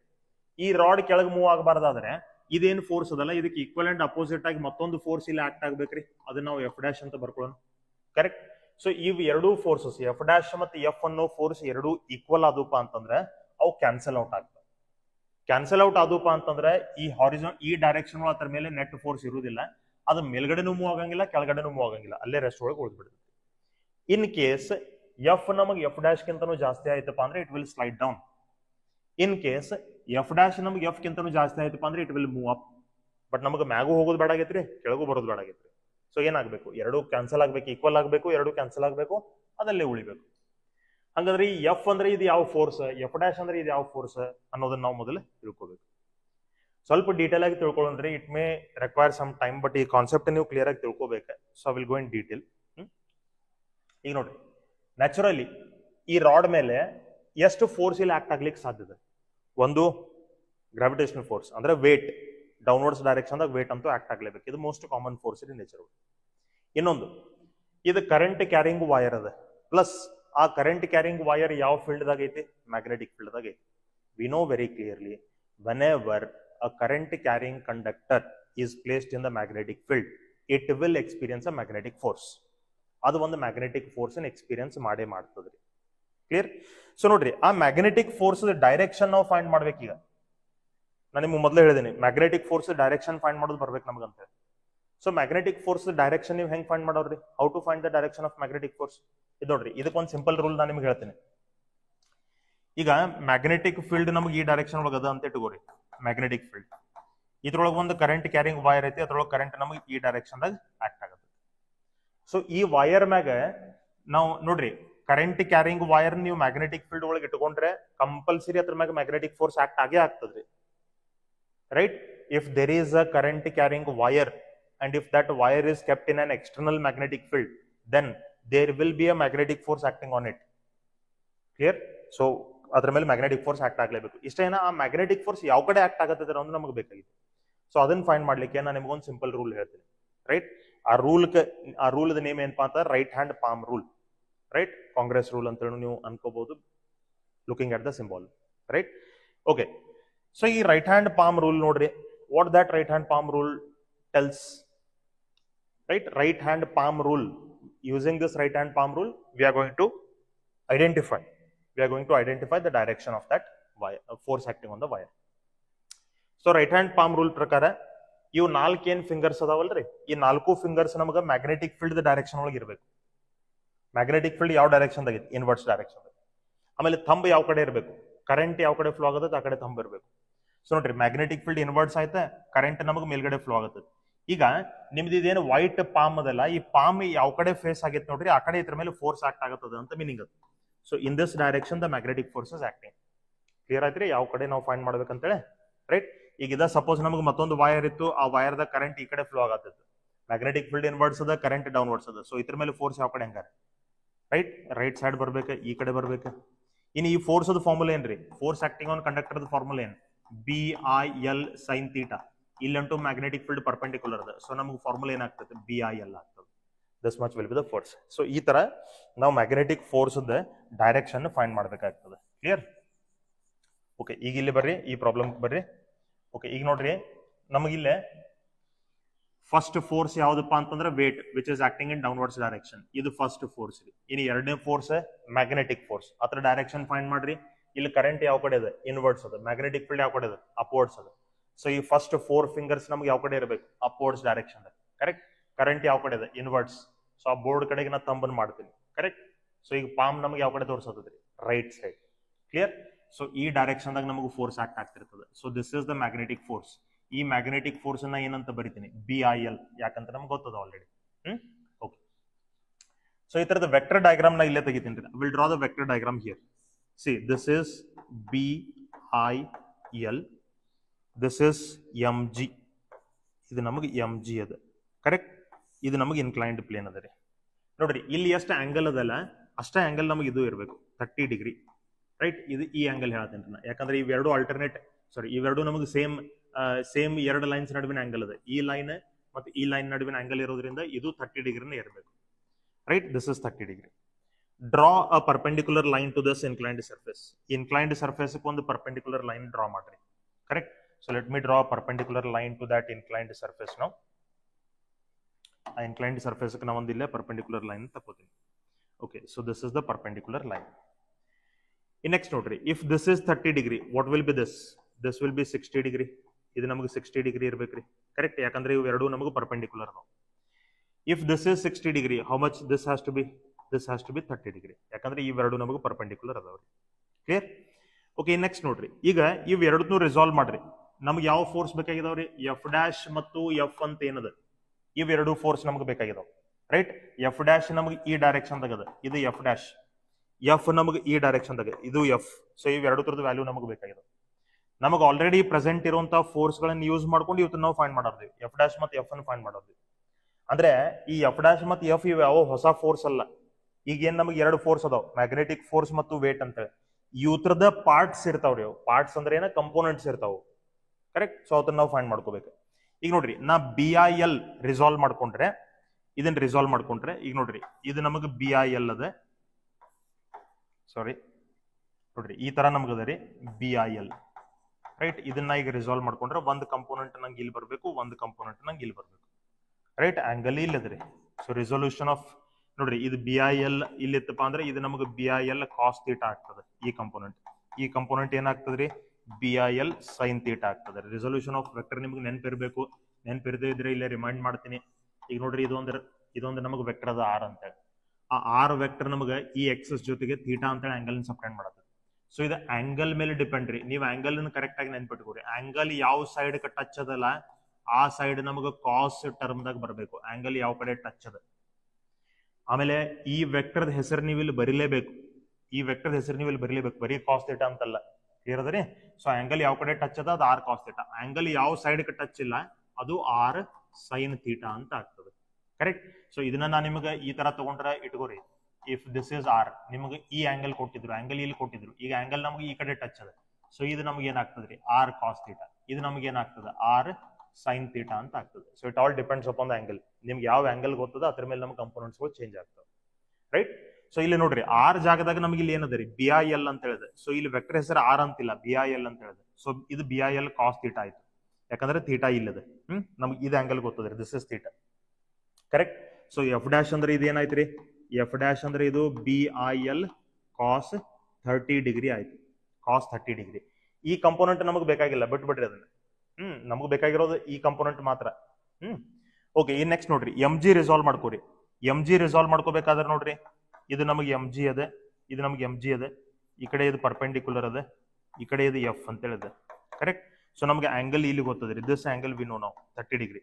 ಸೊ ಇದು MG ನ ರಿಸಾಲ್ವ್ ಮಾಡ್ಕೊಂಡ್ರೆ ಇಲ್ಲಿ ಏನ್ ಬರ್ತದ್ರಿ, MG cos 30 ಡಿಗ್ರಿ ಅಂತ ಬರ್ತದೆ. ಇಲ್ಲಿ ಏನ್ ಬರ್ತದ, MG sin 30 ಡಿಗ್ರಿ ಅಂತ ಬರ್ತದ್ರಿ. ಕರೆಕ್ಟ್. ಸೊ ಫೈನಲಿ F ಅಂದ್ರೆ ನಮಗೆ ಏನ್ ಬಂತ, MG sin 30 ಡಿಗ್ರಿ ಅಂತ ನಮಗೆ ಬಂತು. ಕ್ಲಿಯರ್ ಅದರಿ? Okay. So we got to know the value of F as well as F'. ಇವು ಎರಡು ತರದ ವ್ಯಾಲ್ಯೂ ನಮಗೆ ಬಂತು. ಇನ್ನ ಏನ್ ಹೇಳಿದೀನಿ, ಈ ರಾಡ್ ನಮಗ್ ಕೆಳಗಡೆ ಸ್ಲೈಡ್ ಆಗಬಾರ್ದಾದ್ರೆ, ಇವ್ ಎರಡೂ ಫೋರ್ಸಸ್ ಈಕ್ವಲ್ ಇರ್ಬೇಕಂತ ನಾನು ನಿಮ್ಗೆ ಹೇಳಿದೀನಿ, F ಮತ್ತು F'. ನೋಡ್ರಿ ಇದು ಪ್ರಾಬ್ಲಮ್ ಸೊಲ್ಯೂಷನ್ ನಿಮ್ಗೆ ಸ್ವಲ್ಪ ಲೆಂದಿ ಅನ್ನಿಸ್ತಿರ್ಬೋದು, ಬಟ್ ಇದಕ್ಕೆ ರಿಲೇಟೆಡ್ ಕಾನ್ಸೆಪ್ಟ್ ಏನದ, ಈ ಕಾನ್ಸೆಪ್ಟ್ ನೀವು ಕ್ಲಿಯರ್ ಆಗಿ ತಿಳ್ಕೋಬೇಕು. ರೈಟ್. ಸೊ ಕಾನ್ಸೆಪ್ಟ್ ನಿಮ್ಗೆ ಕ್ಲಿಯರ್ ಇತ್ತಪ್ಪ ಅಂತಂದ್ರೆ ನಿಮ್ಗೆ ಆಲ್ರೆಡಿ ಗೊತ್ತಿತ್ತಂದ್ರೆ ಈ ಪ್ರಾಬ್ಲಮ್ ಸಾಲ್ವ್ ಮಾಡಕ್ಕೆ ನಮಗೆ ಭಾಳ ಹತ್ತಂಗಿಲ್ರಿ. ವಿದಿನ್ 1 minute ನಾವು ಸಾಲ್ವ್ ಮಾಡ್ಬೋದು. ಬಟ್ ಆ ಎಕ್ಸ್ಪರ್ಟ್ನೆಸ್ ನಮ್ಮ ಒಳಗೆ ಬರಬೇಕಿತ್ತು ಅಂತಂದ್ರೆ ನಮಗೆ ಆ ಕಾನ್ಸೆಪ್ಟ್ ಕ್ಲಿಯರ್ ಇರಬೇಕು. ಆ ಥರದ ಕ್ವೆಶನ್ಸ್ಗಳನ್ನ ನಾವು ಸಾಲ್ವ್ ಮಾಡಿರ್ಬೇಕು. I am taking more time for this because to clear that concept. ಯಾಕಂದ್ರೆ ಇಲ್ಲಿ 2-3 ಕಾನ್ಸೆಪ್ಟ್ಸ್ಗಳು ಮಿಕ್ಸ್ ಆಗ್ತಾವೆ. ಓಕೆ, ಸೊ ಇದು ಕೆಳಗಡೆ ಸ್ಲೈಡ್ ಆಗಬಾರ್ದಾದ್ರೆ ಎಫ್ ಡ್ಯಾಶ್ ಮತ್ತು ಎಫ್ ಬೇಕು ನಮಗೆ. ಸೊ ಇದು F dash and this is F. F dash value ಏನದೆ? BIL cos 30 degree. F value ಏನದ? MG sin 30 degree. Correct, MG sin 30 degree. Okay, ಇದು ನಮಗೆ BIL cos 30 ಡಿಗ್ರಿ ಅಂದ್ರೆ ನಮ್ಗೆ √3/2 ಐತೆ. MG sin 30 ಡಿಗ್ರಿ ಅಂದ್ರೆ ನಮ್ಗೆ ಎಷ್ಟಾಯ್ತು? 1/2 ಐತೆ. ಸೊ ಇದು by2 ಕ್ಯಾನ್ಸಲ್ ಐತೆ. ಈಗ ಇಲ್ಲಿ ನೋಡ್ರಿ, ನಾ ಇದನ್ನ BI √3 ಆಸ್ ಇಟ್ ಇಸ್ ಇಟ್ಕೋತೀನಿ. ಇದು L ನ ಈ ಕಡೆ ತಗೋತೀನಿ. ಇದು MG / L ಆಗ್ತದೆ. G ಎಷ್ಟು ನಮಗೆ ಉಳಿತದೆ? M/L ಅಂದ್ರೆ ಇದೇನ್ರಿ? Mass per unit length. Mass per unit length ನಮಗೆ ಕೊಟ್ಟಿದ್ದಾನೆ. ಎಷ್ಟದ? 0.5. ಸೊ ಇಲ್ಲಿ ನೋಡ್ರಿ, ಈಗ ಬಿ ವ್ಯಾಲ್ಯೂ ಎಷ್ಟದ ನಮಗೆ? 0.25 tesla. Okay, B is 0.25. I value ಎಷ್ಟದ ರೀ? How much is I value ನಮಗೆ ಅದನ್ನ ಫೈಂಡ್ ಮಾಡೋದು. I ಆಸ್ ಇಟ್ ಇಸ್ ಇಡ್ರಿ. ಕರೆಕ್ಟ್. ಆಮೇಲೆ B ವ್ಯಾಲ್ಯೂ ಸಬ್ಸ್ಟಿಟ್ಯೂಟ್ ಮಾಡಿದ್ವಿ, I ವ್ಯಾಲ್ಯೂ ಸಬ್ಸ್ಟಿಟ್ಯೂಟ್ ಮಾಡಿದ್ವಿ. ಇದು √3 ನಮಗೆ ಆಸ್ ಇಟ್ ಇಸ್ ಇರ್ಲಿ. ಈಕ್ವಲ್ ಟು M/L ಅಂತಂದ್ರೆ ನಮಗೆ 0.5 ಅದ್ರಿ. 0.5 ಕರೆಕ್ಟ್. ಇಂಟು G ಅಂದ್ರೆ ನಾವು ಅದನ್ನ 10 ಅಂತ ತಗೋತೀವಿ. ಕರೆಕ್ಟ್. ಸೊ ಇಲ್ಲಿ ನೋಡ್ರಿ, ನಾವು ಈಗ ಇದನ್ನ ಸಿಂಪ್ಲಿಫೈ ಮಾಡ್ಕೋಬೇಕ. Okay, let us simplify. ಇದನ್ನ ನಾನು 25 × 10⁻⁻² I √3 ಅಂತ ಬರ್ಕೋತೀನಿ. ಇದನ್ನ ನಾನು 5 ಅಂತ ಬರಿತೀನಿ. 0.5 × 10 5 ಅಂತ ಬರಿತೀನಿ. ಇದು 5 1 ಇದು 5 5 ಕ್ಯಾನ್ಸಲ್ ಆಯ್ತು.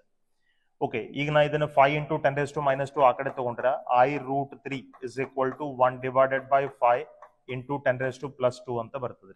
1 / 5 × 10⁻². ಕರೆಕ್ಟ್. ಸೊ ಈಗ 1/5 ಅಂದ್ರೆ ಇದು ಎಷ್ಟು ಆಗ್ತದ್ರಿ? 1/5 ಅಂದ್ರೆ ಇದು ನಮಗೆ 0.2 ಆಗ್ತದ್ರಿ.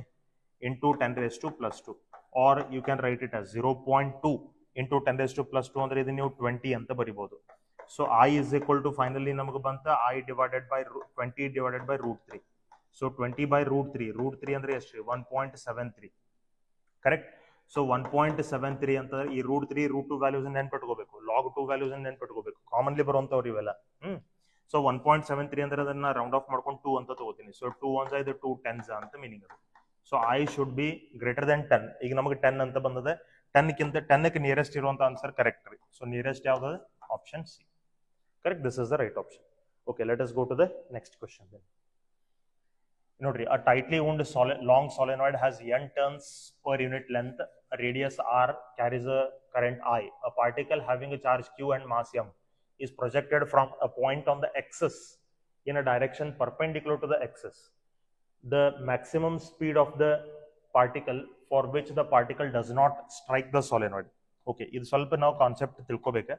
ಇಲ್ಲಿ ನೋಡ್ರಿ, ಇದು ನಮಗೆ solenoid ಅದೇ. Like this we are having the solenoid. ಇದು ಸಾಲಿನಾಯ್ಡ್ ಎಕ್ಸಸ್ ಅದ. ಈ ಸಾಲಿನಾಯ್ಡ್ ಎಕ್ಸಸ್ ಮೇಲೆ ಇಲ್ಲಿ ಒಂದು ಚಾರ್ಜ್ ಇಟ್ಕೊಂಡಿದ್ದಾನೆ Q ಅಂತ. ಈ ಚಾರ್ಜ್ ಅನ್ನ ಅವ್ ಹೆಂಗ್ ಪ್ರೊಜೆಕ್ಟ್ ಮಾಡಿದಾರಿ? ಇದೇನು ಎಕ್ಸಸ್ ಅದಲ್ಲ, ಎಕ್ಸಸ್ ಪರ್ಪೆಂಡಿಕ್ಯುಲರ್ ಆಗಿ ಪ್ರೊಜೆಕ್ಟ್ ಮಾಡಿದಾನ ಅಂತ ಹೇಳ್ತಾವ. Okay, it has been projected perpendicular to the axis. Clear ಅದ? ಓಕೆ, ಇಲ್ಲಿ ನೋಡ್ರಿ, is projected from a point on the axis in a direction perpendicular to the axis. The maximum speed ಅವ್ನು ಕೇಳತ್ತಾನ ನಮಗೆ.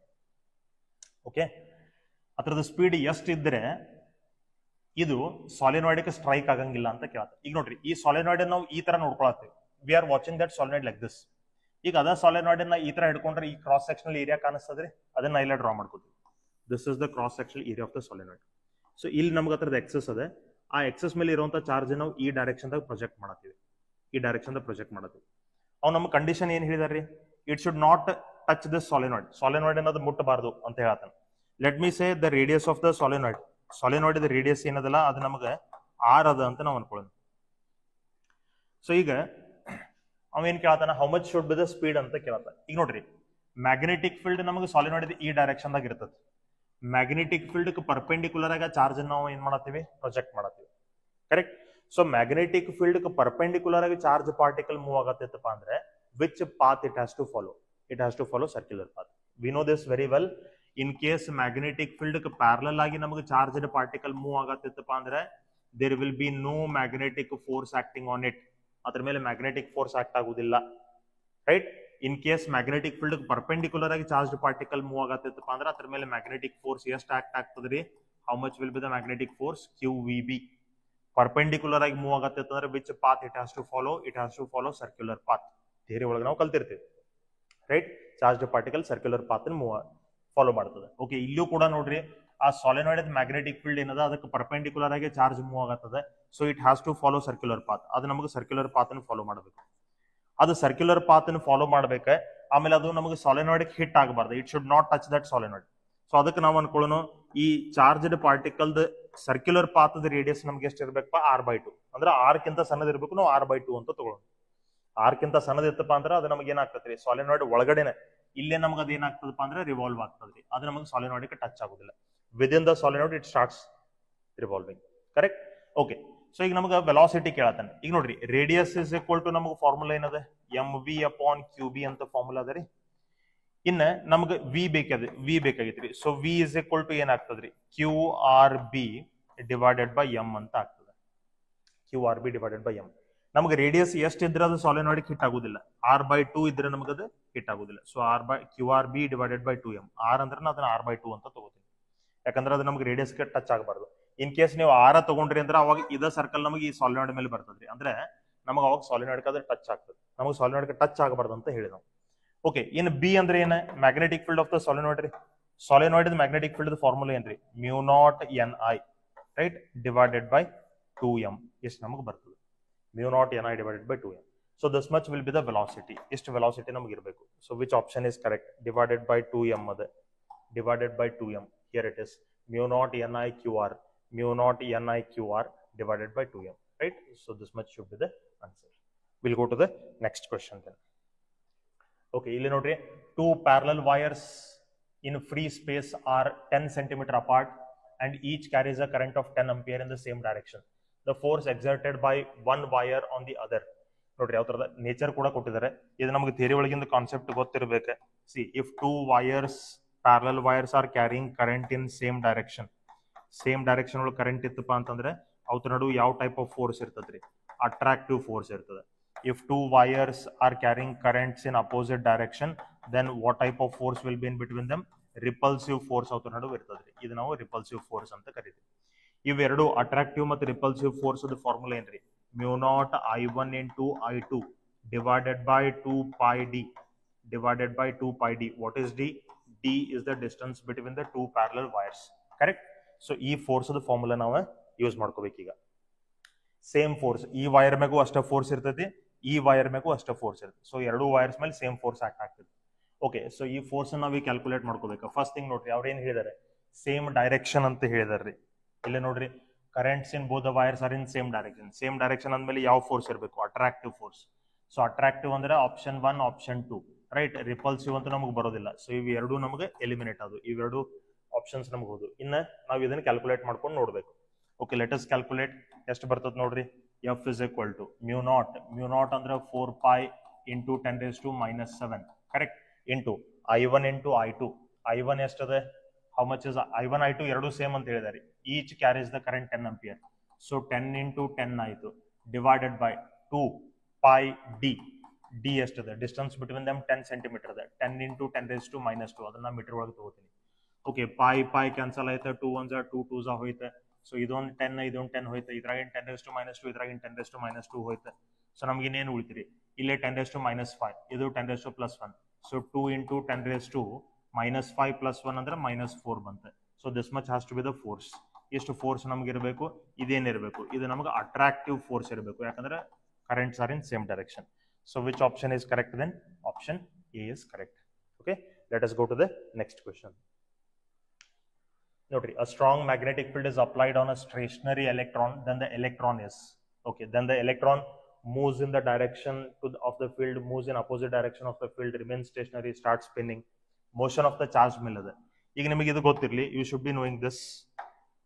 Whenever a charge moves in a magnetic field, it will experience a force F is equal to QVB sin theta. ಇಷ್ಟು force ಅನ್ನೋದು experience ಮಾಡ್ತದೆ. ನೋಡ್ರಿ, force on charge ಬೇರೆ, force on current carrying conductor ಬೇರೆ. ಇದು ಕರೆಂಟ್ ಕ್ಯಾರಿಂಗ್ ಕಂಡಕ್ಟರ್ ಫೋರ್ಸ್ ರೀ. ಅಂದ್ರೆ ಯಾವುದೇ ಒಂದು ಮ್ಯಾಗ್ನೆಟಿಕ್ ಫೀಲ್ಡ್ ಒಳಗೆ ನೀವು ಒಂದು ವೈರ್ನ ಇಟ್ಕೊಂಡ್ರಿ, ಕರೆಂಟ್ ಕ್ಯಾರಿ ಮಾಡ್ತಿರುವಂತ ವೈರ್ನ ಇಟ್ಕೊಂಡ್ರೆ ಅದ್ರ ಮೇಲೆ ಎಷ್ಟು ಫೋರ್ಸ್ ಆಕ್ಟ್ ಆಗ್ತದೆ? ಇದ್ರೊಳಗೆ ಲೆಂತ್ ಅಂತ ಟರ್ಮ್ ಅದ. ಯಾವುದೇ ಒಂದು ಮ್ಯಾಗ್ನೆಟಿಕ್ ಫೀಲ್ಡ್ ಒಳಗೆ ನೀವು ಒಂದು ಚಾರ್ಜ್ ಮೂವ್ ಮಾಡ್ಲಿಕ್ಕೆ ಬಿಟ್ರಿ ಅಂತ ಇಟ್ಕೋರಿ. If you allow the charge to move, ಅದ್ರ ಮೇಲೆ ನಮ್ಗೆ ಇಷ್ಟು ಫೋರ್ಸ್ ಆಕ್ಟ್ ಆಗ್ತದ್ರಿ. ಇದ್ರೊಳಗೆ ಕ್ಯೂ ಅಂತ ಟರ್ಮ್ ಅದ. ಎರಡು ಫಾರ್ಮುಲಾ ಅದಾವ. ಈ ಫಾರ್ಮುಲಾ ಯಾವ್ದಕ್ಕೆ ಅಪ್ಲೈ ಮಾಡಬೇಕು? Moving charge in the magnetic field. ಈ ಫಾರ್ಮುಲಾ ಯಾವ್ದಕ್ಕೆ ಅಪ್ಲೈ ಮಾಡಬೇಕು? ಕರೆಂಟ್ ಕ್ಯಾರಿಂಗ್ ಕಂಡಕ್ಟರ್ ಇನ್ ಮ್ಯಾಗ್ನೆಟಿಕ್ ಫೀಲ್ಡ್. ಸೊ ಫಾರ್ಮುಲಾಸ್ ಹೆಂಗ್ ನೆನ್ಪಿಟ್ಕೋಬೇಕು? ಇದ್ರೊಳಗೆ ಲೆಂತ್ ಎಲ್ ಅಂತ ಹೇಳಿದ, ಸೊ ಇದು ವೈರ್ಗೆ ಅಪ್ಲೈ ಮಾಡಬೇಕು. ಇದ್ರೊಳಗೆ ಚಾರ್ಜ್ ಕ್ಯೂ ಅಂತ ಹೇಳಿದ, ಸೊ ಇದನ್ನ ಚಾರ್ಜ್ ಅಪ್ಲೈ ಮಾಡಬೇಕು. ಈಗ ನೋಡ್ರಿ, ಸಪೋಸ್ ಆ charge particle magnetic field perpendicular move ಆಗತ್ತಪ್ಪ ಅಂದ್ರೆ ಥೀಟಾ ನಮ್ಗೆ 90 ಆಗ್ತದೆ. ಯಾವ ಪಾತ್ ಫಾಲೋ ಮಾಡ್ತದ್ರಿ? ನೋಡ್ರಿ, if the charge particle is moving perpendicular to magnetic field, ಇಲ್ಲೇನ ಡಯಾಗ್ರಾಮ್ ತೆಗೆದಿನಿ, ಇದು ಪರ್ಪೆಂಡಿಕ್ಯುಲರ್ ಅದ.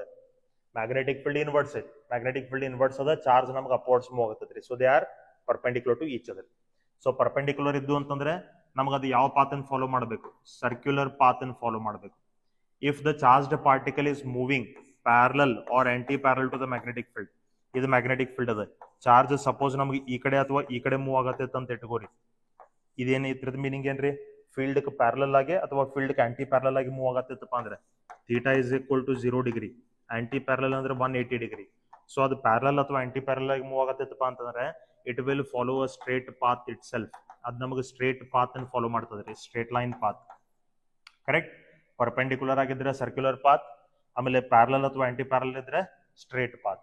ಇನ್ if it is travelling at some other angle, ಈಗ ನೋಡ್ರಿ, ಚಾರ್ಜ್ ನಮಗೆ ಬೇರೆ ಯಾವುದೋ ಒಂದು ಆಂಗಲ್ ಒಳಗೆ ಮೂವ್ ಆಗತ್ತಪ್ಪ ಅಂತಂದ್ರೆ it will follow which path? It will follow helical path. ಇದು ನಮಗೆ ಹೆಲಿಕಲ್ ಪಾತ್ ಫಾಲೋ ಮಾಡ್ತದೆ. ಇಷ್ಟು ನಮಗೆ ಥಿಯರಾಟಿಕಲಿ ಗೊತ್ತದ. ಇಲ್ಲಿ ಅವ ಏನ್ ಹೇಳ್ತಾನ್ರಿ? A strong magnetic field is applied on a stationary electron. What will be its path? Stationary ಅಂದ್ರೆ ನೋಡ್ರಿ, ಈ ಮೂರತ್ರೊಳಗೆ ನಮಗೆ ಚಾರ್ಜ್ ಮೂವ್ ಆಗತ್ತದ್ರಿ. Here also it is moving, here also it is moving, here also it is moving. So ನಮಗೆ stationary ಅಂದಪ್ಪ ಅಂತಂದ್ರೆ ನಮಗೆ ವೆಲಾಸಿಟಿ ಎಷ್ಟಾಯ್ತು? ವೆಲಾಸಿಟಿ 0. ಈ 0 ವೆಲಾಸಿಟಿನಲ್ಲಿ ಸಬ್ಸ್ಟಿಟ್ಯೂಟ್ ಮಾಡ್ಕೊಂಡ್ರೆ ಫೋರ್ಸ್ ಎಷ್ಟಾಯ್ತು? ಫೋರ್ಸ್ 0 ಆಯ್ತು. ಫೋರ್ಸ್ 0 ಆಯ್ತಪ್ಪ ಅಂತಂದ್ರೆ why that charge particle will move? Charge particle move ಆಗಬೇಕಾದ್ರೆ ಏನಾಗಬೇಕು? ಅದ್ರ ಮೇಲೆ ಮ್ಯಾಗ್ನೆಟಿಕ್ ಫೋರ್ಸ್ ಆಕ್ಟ್ ಆಗಬೇಕು. ಇಲ್ಲಿ ಸರ್ಕ್ಯುಲರ್ ಪಾತ್ ಒಳಗೆ ಮೂವ್ ಆಗಬೇಕಾದ್ರೂ ಮ್ಯಾಗ್ನೆಟಿಕ್ ಫೋರ್ಸ್ ಆಕ್ಟ್ ಆಗಬೇಕು, ಹೆಲಿಕಲ್ ಪಾತ್ ಒಳಗೆ ಮೂವ್ ಆಗಬೇಕಾದ್ರೂ ಮ್ಯಾಗ್ನೆಟಿಕ್ ಫೋರ್ಸ್ ಆಕ್ಟ್ ಆಗಬೇಕು. ಸೊ ಮ್ಯಾಗ್ನೆಟಿಕ್ ಫೋರ್ಸ್ ಆಕ್ಟ್ ಆಗಲಿಲ್ಲ ಅಂತಂದ್ರೆ ಅಲ್ಲಿ ನಮಗೆ ಆ ಚಾರ್ಜ್ ಪಾರ್ಟಿಕಲ್ ಮೂವ್ ಆಗುದಿಲ್ಲ. ರೈಟ್? ಸೊ ಇಲ್ಲಿ ನಮಗೆ ಮೂವಿಂಗ್ ಚಾರ್ಜ್ ಪಾರ್ಟಿಕಲ್ ಮೂವ್ ಆಗದೆ ಇರೋದ್ರಿಂದ ಅದ್ರ ಮೇಲೆ ಮ್ಯಾಗ್ನೆಟಿಕ್ ಫೋರ್ಸ್ 0 ಆಯ್ತು. ಮ್ಯಾಗ್ನೆಟಿಕ್ ಫೋರ್ಸ್ 0 ಆಯ್ತಪ್ಪ ಅಂತಂದ್ರೆ ಆ ಚಾರ್ಜ್ ಪಾರ್ಟಿಕಲ್ ಏನಾಗ್ತದ್ರಿ? It will not move, it remains stationary. ಅದು ಸ್ಟೇಷನರಿ ಆಗಿ ಉಳ್ಕೊಂಡ್ ಬಿಡ್ತದ್ರಿ. ರೈಟ್? ಸೊ ನೋಡ್ರಿ, ಯಾವ್ದ ಚಾರ್ಜ್ ಪಾರ್ಟಿಕಲ್ ನಮ್ಗೆ ಮ್ಯಾಗ್ನೆಟಿಕ್ ಫೀಲ್ಡ್ ಒಳಗೆ ನಿಂತದ್ದಿತ್ತು, ಮ್ಯಾಗ್ನೆಟಿಕ್ ಫೀಲ್ಡ್ ಒಳಗೆ ಎಷ್ಟು ಫೋರ್ಸ್ ನಮಗೆ ಚಾರ್ಜ್ ಪಾರ್ಟಿಕಲ್ ಮೇಲೆ ಆಕ್ಟ್ ಆಗಬೇಕಾದ್ರೆ ಆ ಚಾರ್ಜ್ ಪಾರ್ಟಿಕಲ್ ಮೂವಿಂಗ್ ಇರ್ಬೇಕು. ಮ್ಯಾಗ್ನೆಟಿಕ್ ಫೀಲ್ಡ್ ಐತಿ, ಚಾರ್ಜು ಐತಿ, ಆದ್ರೆ ಚಾರ್ಜ್ ರೆಸ್ಟ್ ಒಳಗಿತ್ತಪ್ಪ ಅಂದ್ರೆ ಈ ಫೋರ್ಸ್ ಆಕ್ಟ್ ಆಗುದಿಲ್ಲ. This will not act. Clear? ನೋಡ್ರಿ, ಈ ಮ್ಯಾಗ್ನೆಟಿಕ್ ಫೋರ್ಸ್ ಆಕ್ಟ್ ಆಗಬೇಕಾದ್ರೆ ಅದು ಚಾರ್ಜ್ಡ್ ಪಾರ್ಟಿಕಲ್ ಇರಬೇಕು. ನ್ಯೂಟ್ರಲ್ ಪಾರ್ಟಿಕಲ್ ಇದ್ರೂ ಮ್ಯಾಗ್ನೆಟಿಕ್ ಫೋರ್ಸ್ ಆಕ್ಟ್ ಆಗುದಿಲ್ಲ. ಆ ಚಾರ್ಜ್ಡ್ ಪಾರ್ಟಿಕಲ್ ಮ್ಯಾಗ್ನೆಟಿಕ್ ಫೀಲ್ಡ್ ಒಳಗೆ ಮೂವ್ ಆಗ್ತಿರ್ಬೇಕು. ರೈಟ್? ಸೊ ಅಲ್ಲಿ ಒಂದು ಮ್ಯಾಗ್ನೆಟಿಕ್ ಫೀಲ್ಡ್ ಇರಬೇಕು, ಅದು ಚಾರ್ಜ್ಡ್ ಪಾರ್ಟಿಕಲ್ ಇರಬೇಕು, ಆ ಚಾರ್ಜ್ಡ್ ಪಾರ್ಟಿಕಲ್ ಮ್ಯಾಗ್ನೆಟಿಕ್ ಫೀಲ್ಡ್ ಒಳಗೆ ಮೂವ್ ಆಗ್ತಿರ್ಬೇಕು. ಇಷ್ಟು ಕಂಡೀಷನ್ಸ್ ಓಕೆ ಇದ್ರೆ ಮಾತ್ರ ಈ ಮ್ಯಾಗ್ನೆಟಿಕ್ ಫೋರ್ಸ್ ಆಕ್ಟ್ ಆಗ್ತದೆ. ಈ ಮ್ಯಾಗ್ನೆಟಿಕ್ ಫೋರ್ಸ್ ಆಕ್ಟ್ ಆಗಿದ್ದ ಮೇಲೆ ಆಮೇಲೆ ನಾವು ಆಂಗಲ್ಸ್ ನೋಡ್ಕೋಬೇಕು. ಅದು ಪರ್ಪೆಂಡಿಕ್ಯುಲರ್ ಮೂವ್ ಆಗತ್ತಿದ್ರೆ ಸರ್ಕ್ಯುಲರ್ ಪಾತ್ ಒಳಗೆ ಆ ಚಾರ್ಜ್ ಮೂವ್ ಆಗ್ಲಿಕ್ಕೆ ಶುರು ಆಗ್ತದೆ. ಅದು ಫೀಲ್ಡ್ ಪ್ಯಾರಲಲ್ ಆಂಟಿ ಪ್ಯಾರಲಲ್ ಇತ್ತಂದ್ರೆ ಅದು ಸ್ಟ್ರೇಟ್ ಪಾತ್ ಒಳಗನ ಮೂವ್ ಆಗ್ತದೆ. ಅದು ಫೀಲ್ಡ್ ಬೇರೆ ಯಾವುದೋ ಒಂದು ಆಂಗಲ್ ಒಳಗಿತ್ತಂದ್ರೆ ಅದು ಹೆಲಿಕಲ್ ಪಾತ್ ಒಳಗೆ ಮೂವ್ ಆಗ್ತದೆ. ಕ್ಲಿಯರ್ ಅದ್ರಿ? ಸೊ ಇದು ಈ ಫೋರ್ಸ್ ಆಕ್ಟ್ ಆಗಬೇಕಾದ್ರೆ ಚಾರ್ಜ್ಡ್ ಪಾರ್ಟಿಕಲ್ ಇರಬೇಕು, ಆ ಪಾರ್ಟಿಕಲ್ ಚಾರ್ಜ್ ಇರಬೇಕು, ಆ ಪಾರ್ಟಿಕಲ್ ಮೂವ್ ಆಗ್ತಿರ್ಬೇಕು, ಅಲ್ಲಿ ಮ್ಯಾಗ್ನೆಟಿಕ್ ಫೀಲ್ಡ್ ಇರಬೇಕು, ಅವಾಗ ಈ ಫೋರ್ಸ್ ಆಕ್ಟ್ ಆಗ್ತದೆ. ಇಲ್ಲ ಅವ ಏನ್ ಹೇಳ್ತಾನೆ? ಸ್ಟೇಷನರಿ ಚಾರ್ಜ್ ಅಂತ ಹೇಳ್ತಾವ. ಸ್ಟೇಷನರಿ ಚಾರ್ಜ್ ಅಂದ್ರೆ ಅದ್ರದ್ದು ವೆಲಾಸಿಟಿ ಎಷ್ಟಾಯ್ತು? 0. ಹಂಗಾದ್ರೆ ಫೋರ್ಸ್ ಎಷ್ಟಾಯ್ತು? 0. ಹಂಗಾದ್ರೆ ಚಾರ್ಜ್ ಪಾರ್ಟಿಕಲ್ ಯಾವುದೇ ಪಾತ್ ಒಳಗೆ ಮೂವ್ ಆಗುದಿಲ್ಲ, it remains stationary. Okay, so these are some PYQs on moving charges and magnetism. This is how we have to solve the questions. So ನೋಡ್ರಿ, ಇದು ವಿಡಿಯೋ ಸ್ವಲ್ಪ ಲೆಂದಿ ಅದ ರೀ. ಲೆಂದಿ ಯಾಕಾಗಿತ್ತಪ್ಪ ಅಂತಂದ್ರೆ here I have explained the concept also and the formulas, required formulas also. Right? ಹಿಂಗಾಗಿ ನಮಗೆ ಸ್ವಲ್ಪ lengthy ಆಗೈತ್ರಿ. ಸೊ ಇದ್ರ ಮೇಲೆ ನಾ ಇನ್ನೂ ಒಂದು ವಿಡಿಯೋ ಮಾಡ್ತೀನಿ, ಮೂವಿಂಗ್ ಚಾರ್ಜಸ್ ಅಂಡ್ ಮ್ಯಾಗ್ನೆಟಿಸಮ್ ಮೇಲೆ ಇನ್ನೂ ಒಂದು ವಿಡಿಯೋನ ಮಾಡ್ತೀನಿ. So if this video is helpful ಅಂತಂದ್ರೆ, ಈಗ ನಾವು ಪ್ರೀವಿಯಸ್ PYQs ಕ್ವೆಶನ್ಸ್ ವಿಡಿಯೋಸ್ ಏನದಾವಲ್ಲ ಅದ್ರೊಳಗೆ ನಾವು ಕಾನ್ಸೆಪ್ಟ್ ಮತ್ತು ಫಾರ್ಮುಲಾಸ್ ಹೇಳಿಲ್ಲ. ಇಲ್ಲಿ ನಾವು ಕಾನ್ಸೆಪ್ಟ್ ಮತ್ತು ಫಾರ್ಮುಲಾಸ್ ಹೇಳ್ಕೊಂತ ಹೊಂಟಿದ್ದೀನಿ. If this is helpful, if this way of solving the PYQs is helpful for you, it is okay for you, then please put a comment so that I will continue in the same way of this chapter as well as the further chapters also. Right? So please keep supporting the channel. Thank you for watching the channel and supporting the channel. I'm getting a very great response from you all to my videos on my channel. Thank you so much for that all, and please keep supporting and watching the channel. Thank you so much.